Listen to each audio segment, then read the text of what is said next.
Oli, Oli. Como pueden ver en el título, hoy les voy a leer algunos de mis escritos porque hoy ando lo suficientemente valiente como para hacerlo. Nunca he compartido, nunca he publicado nada. Bueno, sí, pero no escritos como los que hago ahora, sino que escribía fanfics. Pero eso es parte de mi lore que probablemente algún día les contaré si es que alguien se interesa en ello. Lo dudo. Empecemos con mi diario de vida. No se los voy a leer todo porque igual hay cosas bastante personales. De pequeña tenía una ambición ancestral más grande que yo. Me llamaba a mí misma genio, revolución y humilde también.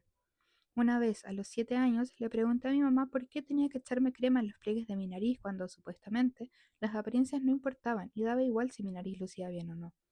Ella se desconcertó, pero sacó a relucir la higiene o algo así. Cuando tenía 8, decidí que no había nadie más fea que yo. ¿Todos se odian a esa edad? Cuando tenía 9, soñaba con cortarme el pelo y teñirlo de azul, como la niña del video, le decía a mi mamá. Cuando tenía 10, mis polerones favoritos eran unas 2 tallas demasiado grandes y unos 2 tonos demasiado oscuros para el gusto de mi padre. Cuando tenía 11, deseaba gafas de la suerte y soñaba con otros fantasiosos colores en mi cabello.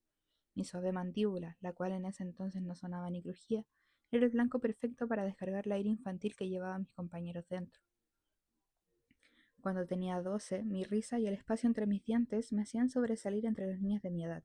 Los libros que cargaba en mi mochila junto a las chapitas de comunidades y colectivos solo lo hacían más evidente, y los audífonos y accesorios eran la cereza del pastel.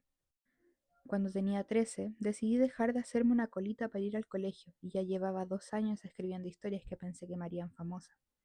Cuando tenía 14, me perforé el hélix y la nariz, esa misma que mi mamá se esmeró tanto en humectar. Desde pequeña estuve preparada para amar el mundo entero. Mi mamá y su familia me criaron de esa manera, pero nadie logró entenderme, así que aprendí a odiar. Un día, tirando más para la infancia que para lo que se considera una niña grande, me volví cruel. Si no puedo ser amada, debo ser temida, me decía frente al espejo. Este odio me aleja de todos y de todos mis sueños, me abraza con todas sus fuerzas y no me deja ir. Oh, querido lector, cuya cualidad es exactamente esa. Si le dijera sobre la oscuridad dentro de mí, ¿todavía me leería como si fuera el sol? Me siento un fracaso porque la mayoría de mi vida sentí que nadie me quería. Solo existía si había alguien quien me viera. Solía pensar que mi vida solo tenía valor si es que vivía para otras personas. Y tal vez todavía crea que una boca suena idiota cuando parlotea sobre la alegría. Sigo intentando convencerme a mí y a los demás de que no soy miserable, pero luego recuerdo la crueldad que hay dentro de mí. La irritabilidad va creciendo y creciendo de forma constante y realmente no sé qué hacer con ella. A este punto ni siquiera estoy pidiendo felicidad, mucho menos tristeza. Solo estoy pidiendo la capacidad de sentirlo más que rabia. Deseo estabilidad, pero eso es cuento viejo. Siempre anhelo cosas que nunca me permitiré tener. Nunca he sido libre, en toda mi vida. Por dentro siempre me he perseguido. Pasé más de la mitad de mi vida sin poder tolerarme y a día de hoy vivo en una lacerante dualidad. Aparentemente soy libre, pero existe una pequeña e inocente prisionera dentro de mí. La tinta del lápiz se esparce por el costado de mi dedo anular. Últimamente no me he imaginado tragedias, ni he creído firmemente en que nada se soluciona. Pensamientos catastróficos les llama mi psicólogo, pero creo que la verdadera catástrofe es aquella que sufren los individuos que cometen asesinatos en nombre de su Dios. Ahora me escondo de la lluvia como antes hacía de mis compañeros en el recreo, flexionando las rodillas hacia mi pecho tras baños cerrados. Todavía sigo atrapada en la escuela, acurrucada dentro de mis costillas, empapada como una polilla muerta. No porque quiera, sino porque eso es lo que he aprendido que es lo más seguro cuando yo no me siento segura.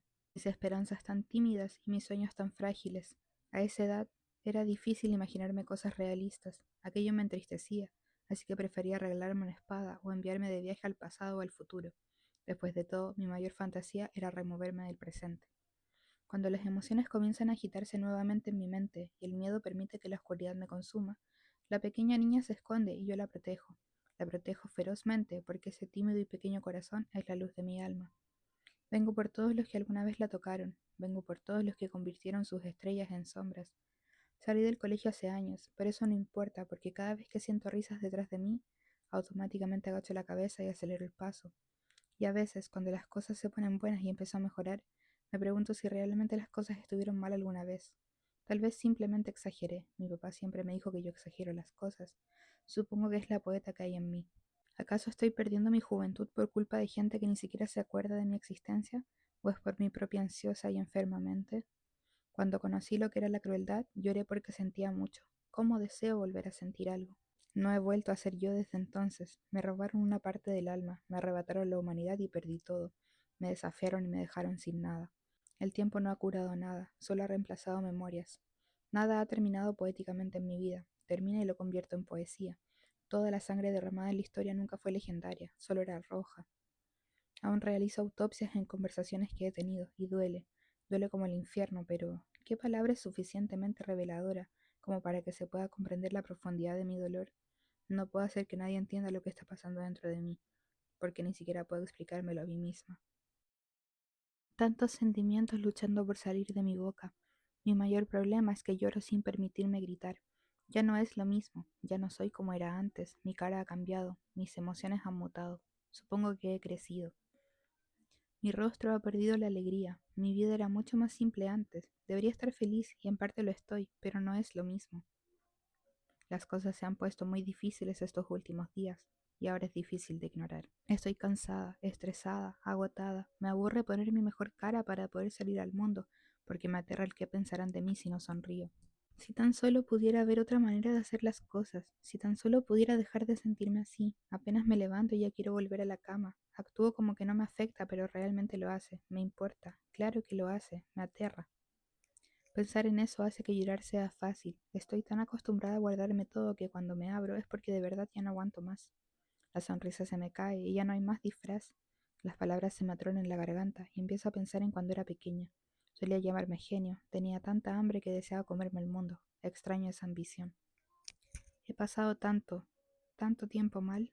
He pasado tantos inviernos en esta misma situación que de una manera torcida ya hasta lo siento como un hogar.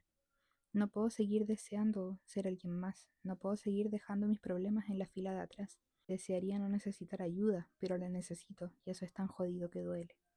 Me gustaría decir que he aprendido del pasado y que en verdad he mejorado, pero no estoy segura de que pueda darme un consejo. Para eso no hay excusas y ya no vale de nada molestarme, solo lo dejo ser. Me dejo ser. Todo esto depende de mí y de nadie más. Después de todo, no se puede ayudar a alguien que no quiere ayudarse, pero ¿qué se hace cuando ya has hecho de todo y sigues sin mejorar? Es como volver a lo mismo de siempre, porque lo es, pero prometo que lo intento, lo intento, lo intento y lo vuelvo a intentar. Desde pequeña he estado obsesionada con la idea de convertirme en historia, de dejar alguna marca en el mundo y vociferar como las celebridades sobre mis escritos. De pequeña solía jurar al cielo que era una genio incomprendida, que había una revolución dentro de mí esperando por salir y dejar el mundo de cabeza. Insisto en que extraño mucho tener esa ambición. De pequeña solía pensar que los niños de mi edad eran crueles, pero junto a esa idea también vino la decisión activa de que no había nadie más cruel que yo. Todos se odian cuando son pequeños, lo dudo, pero retomando el primer párrafo, creo que por eso es tan importante dejar mi legado, porque nadie está realmente solo. Así como yo me aferré a la música, a los poemas, a los libros y a los escritos, deseo que alguien se aferre a mis creaciones, porque no quiere estar solo. Quiero que comprueben que no se están volviendo locos y que yo sé exactamente cómo se siente vivir con el corazón en la tumba. Las personas nos aferramos al arte porque queremos que alguien nos explique lo que nosotros no podemos. Me gustaría dar un ejemplo y citar a Benedict Smith. Ojalá escribiera como pienso, obsesiva incesantemente, con un hambre enloquecedora. Escribiría hasta el punto de asfixiarme. Saldría de crisis nerviosas a través de escritos, manuscritos girando como tentáculos. ¿Cuántas veces no he deseado ser mejor, más útil, más amable? Es horrible pensar eso. No puedo hacer más que arrepentirme y preocuparme por mejorar. Sé que hace un par de líneas atrás dije que nadie está solo, pero sigo viviendo con la idea narcisista de que cada cosa que siento en mis huesos solo se puede experimentar en ellos. Estoy constantemente tratando de explicar algo inexplicable, de comunicar algo incomunicable. Me contradigo más de lo que por sí digo, y eso de por sí es mucho decir, pero a veces pienso que si nadie me hablara, yo no volvería a hablar jamás. Por eso escribo, porque creí que me entenderían sin necesidad de usar mis palabras. Spoiler, estaba equivocada. Qué sorpresa. La verdad no tengo mucho que decir ni mucho que agregar, porque creo que todo lo que he leído es todo lo que siento finalmente. Me siento bastante vulnerable en este momento porque es primera vez que abro mi alma, por decirlo de alguna manera.